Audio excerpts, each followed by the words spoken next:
네, 이어지는 시간은 허반석의 작전 리포트 시간입니다. 서경의 산업부장 허반석 전문위원과 함께합니다. 안녕하세요. 네, 안녕하세요. 네, 반갑습니다. 네, 우리 허반석 전문위원과 함께 작전 리포트 한번 분석해 보겠습니다. 자, 오늘의 리포트 어떤 리포트일지 화면으로 바로 만나보시죠. 네, 오늘의 업종 리포트는 자동차 업종입니다. 지난주에 자동차 관련 이 부품 종목들이 시장에서 강세를 보였는데요. 자동차는 EV를 타고라고 돼 있습니다. 자, 전기차입니다. EV. 지금 전기차 시장이 계속해서 성장세가 짙어질 것으로 예상되고 있는데 이제 지난주에 F카 출시까지 이야기가 나오면서 전기차 시장 모멘텀이 더 살아나고 있는 것 같습니다. 자동차 업종 자세하게 분석해 주시죠. 네, 이번 주는 자동차 업종을 살펴보려고 합니다. 지난주에는 반도체를 좀 살펴보았습니다. 국내 증시가 박스티에 대한 부분들이 있는데요.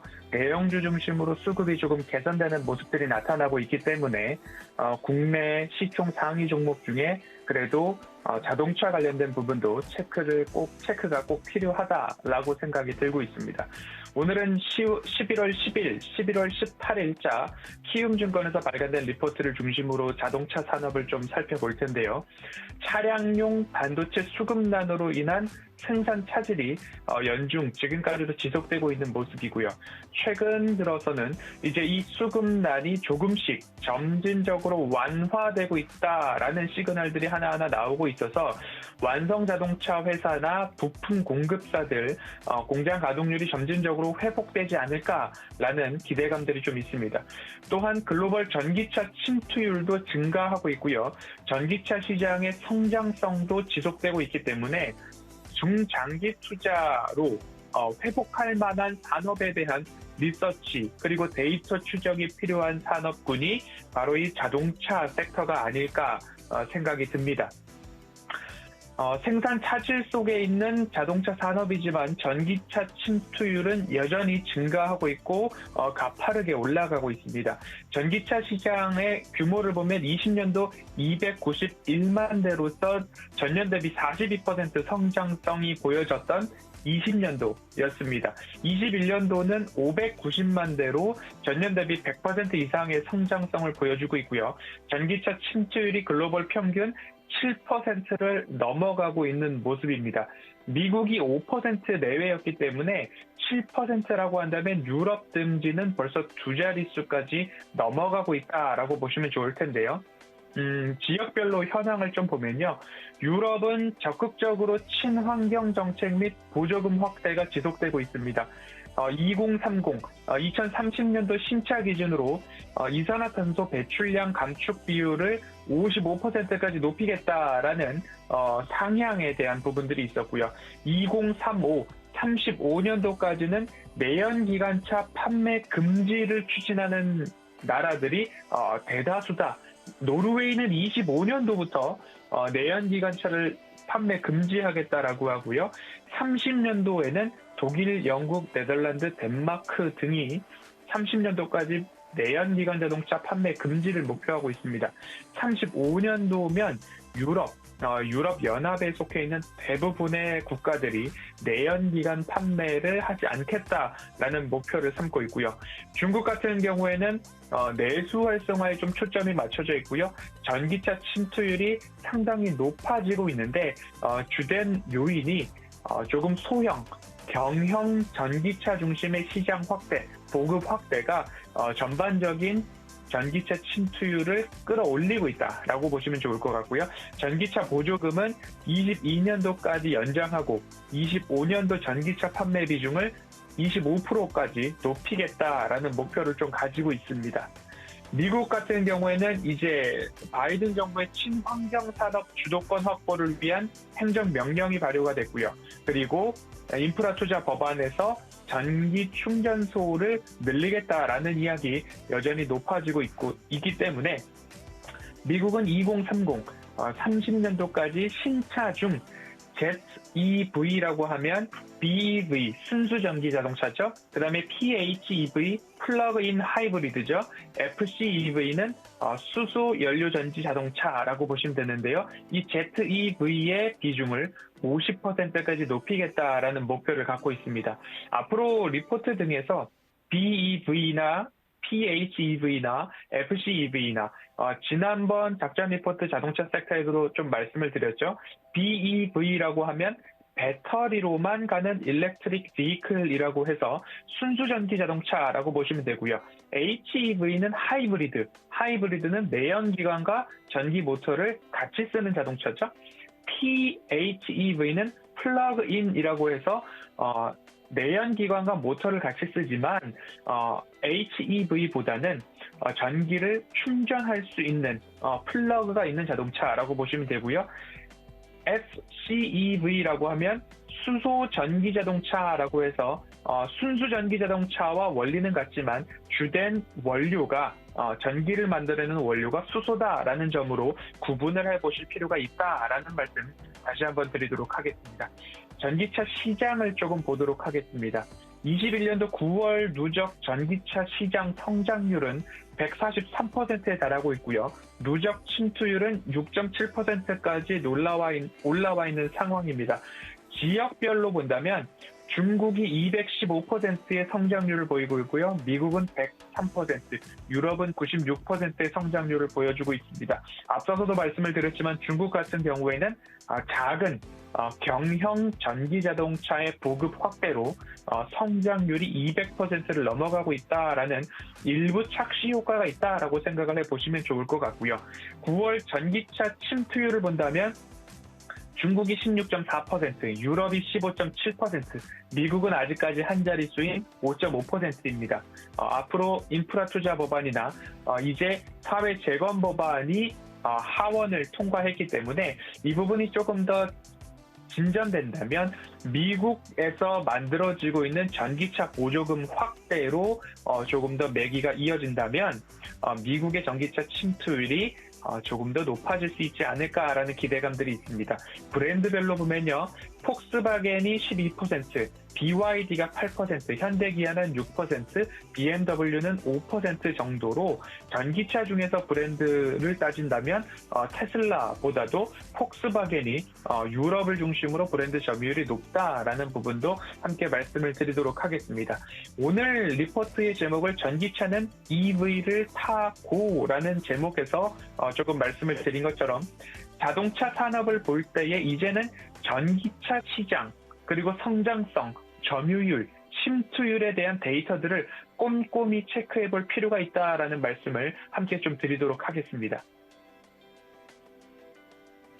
네, 전기차 시장 그리고 전기차의 종류에 대해서 좀 자세하게 알아봤는데 2035년까지 내연기관차 판매를 금지한다면 이라고 가정을 해주셔서 제가 또 이 도로에 전기차들이 한 절반 정도 있을 것 같다라고 생각을 해봤을 때 정말 장기적으로 투자를 안 하지 않을 수 없는 그런 섹터인 것 같습니다. 일단 이 자동차 산업을 볼 때는 EV 관련 데이터 이렇게 짚어주셨고요. 그렇다면 이 현재 시장성과 현재 글로벌 자동차 판매 어떻게 좀 보고 계십니까? 네, 내수와 수출, 그러니까 국내와 글로벌 시장을 좀 나눠서 볼 필요가 있을 것 같은데요. 22년도 국내 내수 시장에 대한 전망을 좀 보겠습니다. 높은 수요가 있지만 그럼에도 불구하고 아직 반도체 쇼티지나 생산 차질 이슈로 전년 대비 감소세가 이어지고 있는 모습입니다. 20년도 신차 판매는 188만 6천 대 정도인데요. 현재는 전년 대비 5.7% 성장이나 올해 9월 기준으로는 신차 판매 대수가 128만 대, 전년 동기 대비 약 7% 정도 줄어든 수준입니다. 하지만 내수 미출고 차량은 여전히 증가세다. 차량이 인도되는 속도는 줄어들고 있지만 여전히 주문 계약은 높아지고 있다라고, 주문은 지속적으로 들어오고 있다라고 보시면 좋을 텐데요. 기아차는 20년도 말 6.7만 대, 이 미출고 차량 기준으로 보면요. 20년도 말 기준으로는 6.7만 대, 3월 9.5만 대, 6월 14.7만 대, 8월 23만 대, 9월 26만 대처럼 여전히 미출고 차량의 대수가 늘어나고 있다라는 것은 생산만 빠르게 된다면 매출과 이익 부분에 있어서는 급속도로 증가할 수 있는 포인트다라고 말씀을 드릴 수 있을 것 같습니다. 신차 출시에 따른 연중 계약 대수가 증가하고 있는 모습인데요. 9월 1 평균 계약 대수가 4,700대 정도라고 합니다. 1월부터 4월 평균 1 계약 대수가 3,000대 수준이라고 집계가 되고 있는데요. 그렇다라고 본다면 여전히 1 계약 대수, 주문은 드러나고 있다라고 볼 수 있을 것 같습니다. 연말 개별 소비세 인하가 이제 종료되는 우려가 있지만 그럼에도 불구하고 소비 여력은 충분하다. 그리고 소비, 유통 섹터에서도 말씀드렸지만 국내 내수 소비의 여력은 여전히 충분하기 때문에 수요 절벽으로 다다를 가능성은 좀 낮다. 그래서 내년도 내수 신차 판매는 약 부합세로 전망되고 있지만 공장 가동률 증가나 생산 차질에 대한 요소들이 하나하나 좀 빠르게 해결된다라고 한다면 조금 더 플러스가 높아질 수 있지 않을까. 강보합으로 전환될 수 있지 않을까라는 기대감도 있는 내수 시장입니다. 미국 시장을 좀 살펴보도록 하겠습니다. 여전히 높은 수요가 있습니다. 미국 시장도 중고차 가격이 어마어마하게 높아지고 있는 모습들을 본다면 수요는 여전히 좋지만 마찬가지로 생산 차질 심화가 나타나고 있는 모습입니다. 역대 최고 수준의 중고차 가격 그리고 연체율 하락 등을 볼 때에 이 시장에 대한 여건은 굉장히 견조한 시장이다라고 볼 수 있을 것 같고요. 현대자동차와 기아자동차의 미국 시장은 여전히 호조세가 지속되고 있는 모습입니다. 인센티브가 2014년도 이후 최저 수준이다라고 설명을 드리면 구매 할인 혜택, 즉 판매, 제조사가 소비자에게 주는 구매 혜택을 적게 주더라도 시장은 구매를 하고 있다라고 이해를 해보시면 좋을 것 같은데요. 현대 기아자동차의 10월 인센티브가 각 1,100불 또는 1,929불 정도로 인센티브는 2014년 이후 최저 수준이다라고 보시면 좋을 것 같고요.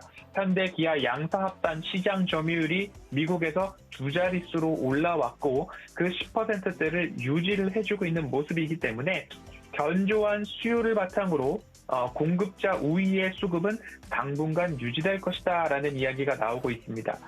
재고 수준도 8월 말 각각 12일, 14일 기준으로 과거 비교적 높았던 소형 자동차의 재고도 현재는 낮은 상태라고 합니다. 그래서 모든 자동차가 발빠르게 팔리고 있고 주문은 지속적으로 들어오고 있지만 생산 차질만 해결되기를 목 놓아 기다리고 있는 자동차 업계가 아닐까 싶습니다. 미국 인프라 투자 법안 통과로 인해서 친환경차 보급 확대에도 일조가 될 것으로 기대가 되고 있습니다. 전기차 충전소 설치, 전기차 구매 지원금 부활, 그리고 스쿨버스, 대중교통 이것들을 전기차로 교체하겠다라는 계획들이 인프라 투자 법안에 담겨 있는 모습입니다. 그리고 현대자동차 그룹은 22년도 미국 전기차 시장 진출에 원년으로 좀 삼고 있죠.